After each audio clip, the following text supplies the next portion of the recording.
Agora somos o Nixon. Vem ser com a gente. Olá, o Tá na Rede de hoje traz uma breve análise das perspectivas de 2030, o ano de 2030, baseado no livro de Mauro Gillen. Depois da vinheta você vai entender essa viagem que nós vamos fazer.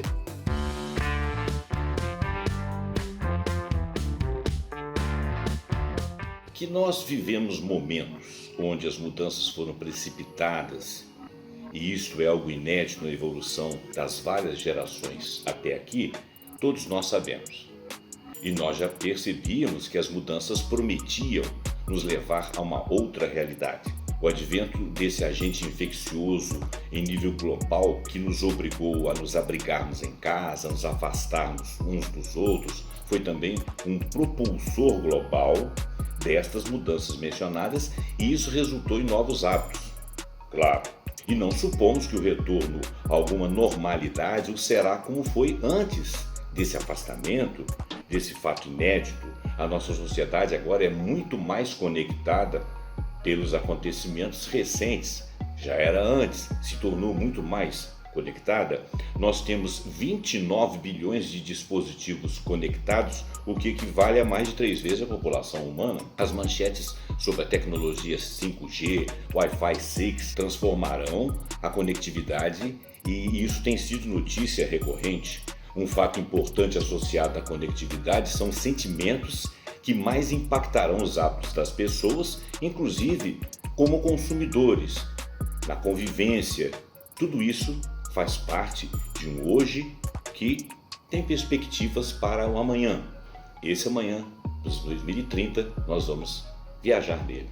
Observando as notícias, verificamos que desafios políticos, crise climática, incertezas econômicas e, mais recentemente, a crise sanitária global e outras prometidas, deixa claro que o medo se instala. E o medo não é só um unificador global, ele já se tornou um unificador demográfico também.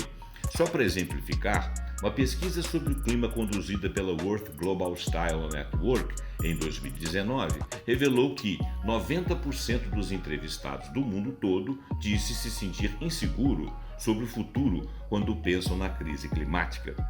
Em muitas regiões, o índice de qualidade do ar é parte do dia a dia como referência noticiosa. A volatilidade financeira vem afetando o mundo desde a crise econômica global de 2008. Apesar de alguns países registrarem crescimento, em 2019 o medo relacionado a questões financeiras aumentou muito. Essa incerteza vem sendo abastecida por índices significativos de insegurança econômica e desemprego, inclusive impulsionados pela atual crise sanitária.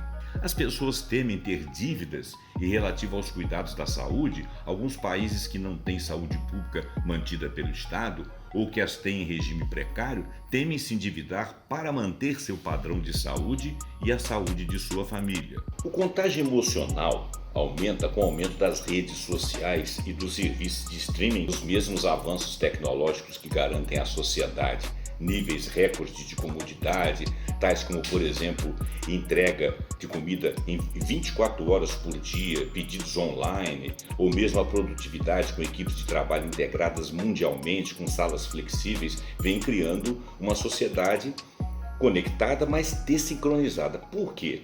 As pessoas continuam a fazer as mesmas coisas, mas elas não fazem nas mesmas horas. As coisas mudaram.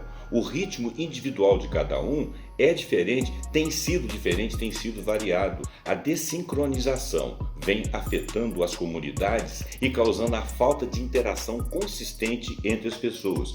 E por tudo isso a resiliência vem se tornando uma prioridade e até virou uma palavra de moda.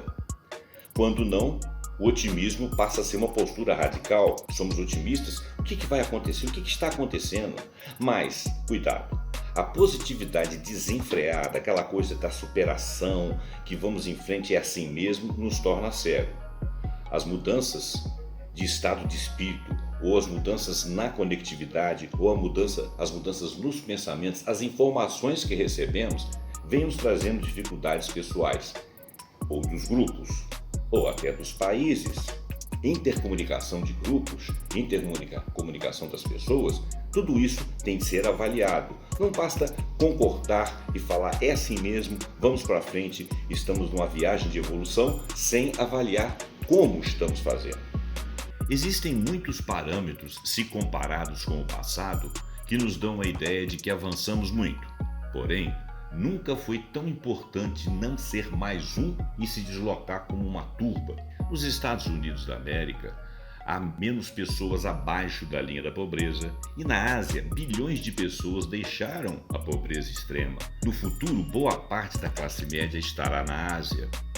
A era da pós-verdade, das fake news e das fábricas de rumores estão nos levando a acreditar em informações falsas e imprecisas. A sociedade está mais polarizada em suas opiniões, gerando a ascensão do catastrofismo. A ênfase continua em tudo que há de errado e ruim, mas Gillen avalia muitos temas que decorrem do passado e dos dias de hoje para garantir que as maiores tendências de hoje vão colidir no futuro e mudar ou remodelar as coisas. Ele começa falando da demografia. As mudanças mais notáveis ocorrerão na África, que terá 450 milhões de novos cidadãos até lá. Isso não significará uma crise. A densidade populacional da África está muito abaixo da Índia e da China. Também o boom populacional da África criará grandes oportunidades em termos de utilização de 500 milhões de acres de terra não utilizada, mas bastante férteis. Isto terá eventuais efeitos residuais, aumento na indústria doméstica, com vendas e serviços de suprimento para fazendeiros, processamento de alimentos, entre outras coisas, e exportações de alimentos. A explosão da população jovem ajudará a sustentar uma cultura de inovação e adaptação tecnológica. O continente africano vem se adaptando a conceitos de ponta e se adaptando a tecnologias. Em contraste, as nações ocidentais e o leste asiático estão enfrentando uma inversão histórica na proporção de idosos para jovens. A taxa de fertilidade nesses países desenvolvidos tem caído abaixo do nível da reposição da população há já algumas décadas. Haverá 350 milhões a mais de pessoas com mais de 60 anos do que da geração do milênio até 2030. Isso criará uma crise em termos de sustentação da força de trabalho e do dinheiro da pensão que ela produz. E os países, em sua maioria, têm dificuldade de aceitar imigrantes como força de trabalho. Mas veja bem, os mais velhos, os chamados idosos, mais de 60 anos, eles também vão moldar o mundo. Os idosos de hoje e de um futuro próximo passaram seus anos de trabalho na economia do boom, do pós-guerra, numa sociedade com sindicalização muito maior, regras de segurança social, um custo de vida um pouco mais acessível, em alguns momentos, em alguns países até muito em conta, o estado do bem-estar social, muita tecnologia, muito avanço, muita conectividade que foi se desenvolvendo, muito conhecimento chegando até nós. Como resultado, os idosos de hoje são mais ricos, têm mais conhecimento, são mais inteirados do que antes na história. Assim, eles têm uma capacidade inspiradora de moldar os mercados. Ironicamente, até agora os idosos têm sido negligenciados pelo marketing no desenvolvimento de produtos. Tem sido, mas já se abre uma janela, uma perspectiva de visualização dessas faixas etárias. No trabalho, ainda, os idosos têm sido frequentemente subestimados. Idosos prometem estabilidade no ambiente pela sua própria estabilidade pessoal e conhecimento e também experiência. Como consumidores, os idosos têm necessidades e preferências únicas, além de acumular renda disponível para toda a vida. Outro grupo demográfico explorado em 2030 são as mulheres. Felizmente, ele informa que as mulheres estão fazendo avanços incríveis. Talvez o mais surpreendente seja esta projeção: 55% da riqueza será propriedade das mulheres em 2030. Gillen também explora tendências em urbanização, tecnologias, o compartilhamento, a economia de trabalhadores autônomos, a automação, entre muitos outros tópicos. Segundo Gillen, existe a ideia de que a China será a número 1 no mundo todo, em tudo. E talvez haja uma certa verdade nesta afirmação. De qualquer forma, haverá uma luta pela supremacia mundial. A Índia também surpreende quando coloca uma sonda em Marte, primeiro país que consegue esta façanha na primeira vez que tenta. Mais uma supremacia que caiu. E como já falamos, da geração de mais de 60 anos, haverá mais avós que netos. Sim, esta parece ser fortemente uma tendência. Os mercados da classe média da Ásia serão maiores que dos Estados Unidos e da Europa juntos, e esta classe média ganhará tanto ou mais do que as classes médias do Ocidente. Sobre as mulheres, faltou dizer que elas ganharão salários maiores que os homens e teremos mais robôs que trabalhadores na indústria do que homens ou mulheres. Dá para fazer uma projeção com os ganhos de qualidade, de vida e ao longo da vida, que haverá muitos idosos de 80 e 90 anos, inclusos socialmente, assistidos e atuantes. E essa é uma tendência que se majora com o conhecimento. Em 2030, o número de pessoas que passarão fome cairá vertiginosamente para 200 milhões de pessoas, enquanto os patamares de hoje são 810 milhões de pessoas, e que esses patamares são bem menores do que eram há 30 ou 40 anos atrás. O ano de 2030 não é um ponto remoto, ele está logo ali.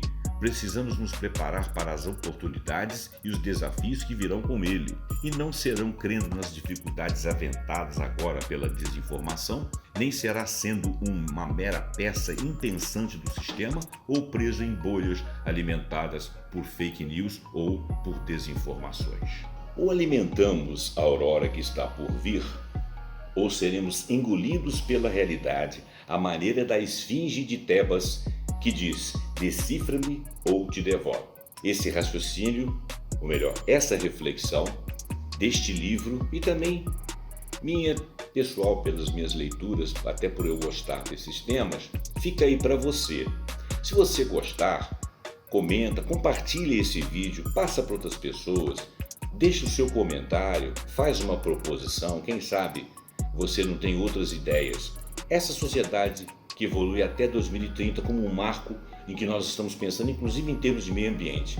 Que sociedade é essa? Vamos decifrar esse enigma. O Tá na Rede fica por aqui. Se você gostou, você curte, você compartilha, fala com seus amigos, deixa seus comentários, acompanha a gente no TMTV e no vaiali.com e até o próximo Tá na Rede.